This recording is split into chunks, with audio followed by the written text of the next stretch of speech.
और चुनाव आयोग के मुताबिक राजस्थान में बीजेपी को बहुमत। अभी की बड़ी खबर आपको बता दें, इलेक्शन कमीशन के मुताबिक राजस्थान के रुझानों में भारतीय जनता पार्टी को स्पष्ट बहुमत यानी बीजेपी की सरकार राजस्थान में बनती हुई नजर आ रही है अब तक के मुताबिक, और कांग्रेस जाती हुई नजर आ रही है। रोमाना, क्या अपडेट है काउंटिंग सेंटर से?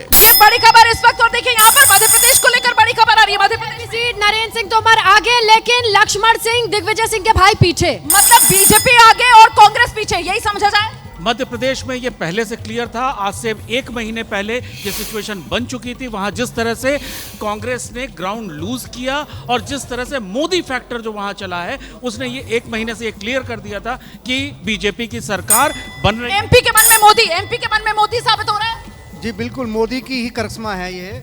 कि जहां भारतीय जनता पार्टी को चुनाव से पहले कमजोर दिखाया जा रहा था, वहाँ मोदी और अमित शाह की रणनीति जबरदस्त रंग लाई। और छत्तीसगढ़ देखिए, बीजेपी 49 पर पहुंच गई है। बड़ी खबर ये, चाहे राजस्थान हो, मध्य प्रदेश हो, छत्तीसगढ़ हो, वो दिग्गजों वाला दाव, सांसदों मंत्रियों को चुनाव मैदान में उतारना बीजेपी को फल रहा है।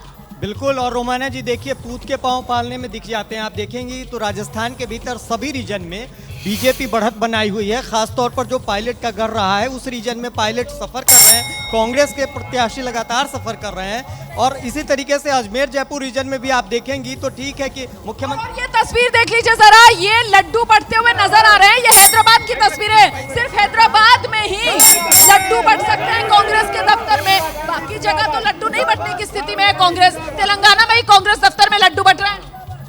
अभी तो तेलंगाना में वही स्थिति है, क्योंकि जल्दबाजी तो नहीं करती तेलंगाना में भी कांग्रेस ने लड्डू बांटने में? नहीं इतनी जल्दी, बाकी जगह में शायद जल्दबाज होगी, मगर बाकी जगह तो बट ही नहीं रहे। बाकी जगह तो बीजेपी ने सुपड़ा साफ कर दिया है कांग्रेस का। मगर तेलंगाना में यही रहने वाला है, कांग्रेस का ही लगता है। कांग्रेस का ही लगता है। लेकिन मध्य प्रदेश, राजस्थान, छत्तीसगढ़, हर तरफ सुपड़ा साफ होता हुआ।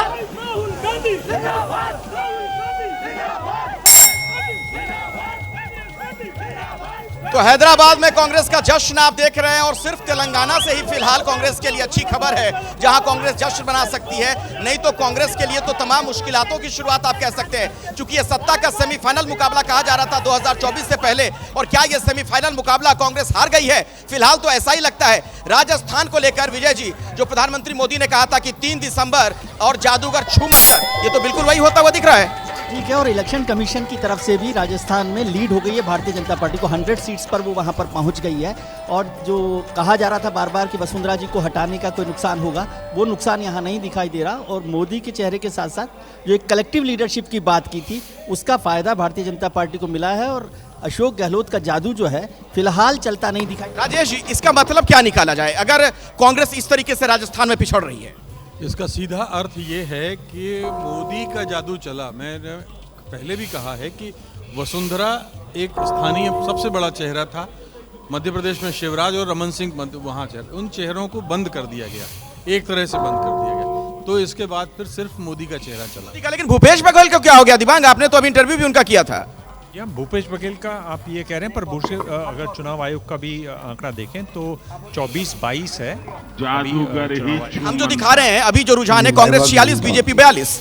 मैं जो बता रहा हूँ चुनाव आयोग को बता रहा हूँ, तो हुआ है छत्तीसगढ़ में ये बात पहले भी कही गई थी।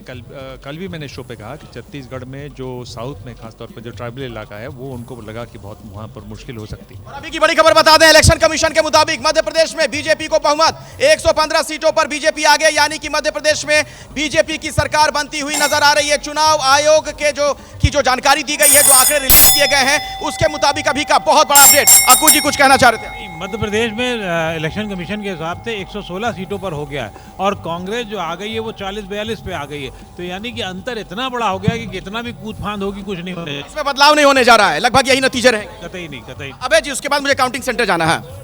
भाजपा को राजस्थान में बहुमत के नज़दीक है, और मध्य प्रदेश में भी बहुमत के नज़दीक है। छत्तीसगढ़ में वो कांग्रेस से आगे है। अब ये एक ऐसा मौका है जब हम सब लोगों को, जो एग्जिट पोल करने वाली एजेंसियां हैं, उनके भी काम की समीक्षा करनी चाहिए। कोई एक भूपेश बघेल बोल रहे हैं, सुनते हैं जरा। छत्तीसगढ़ की पाटन सीट से भूपेश बघेल पीछे चल रहे हैं। ये अभी की बहुत बड़ी खबर, भूपेश बघेल खुद पीछे चल रहे हैं। आप सोच सकते हैं कि क्या अगर कांग्रेस वहां पर पिछड़ती हुई दिख रही है तो इसका कुछ खास मतलब निकाला जाए? उनके नेतृत्व पर भी अब सवाल खड़े होंगे। अभी बड़ी खबर के लिए मैं आपको लिए चलता हूं रोमाना के पास। नजर मध्य प्रदेश पर है और मध्य प्रदेश में बीजेपी का आंकड़ा 150 पर पहुंच गया। और कहां से आ रही हैं सीटें? वीआईपी इंदौर बहुत बड़ा अपडेट है। देखिए पहले कांग्रेस आगे हुई थी एक बार रुझान में, लेकिन अब बीजेपी आगे हो गई है। वर्गीय अपनी सीट पर आगे हैं, राहुल से पीछे चल रहे हैं जीतू पटवारी। और बीजेपी में क्या हो रहा है आगे? मंडला निवास से फगन सिंह कुलस्ते आगे चल रहे हैं।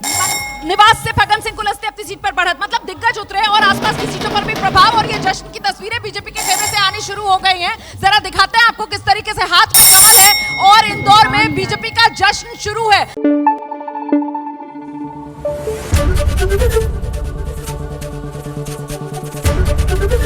एबीपी न्यूज आपको रखे आगे।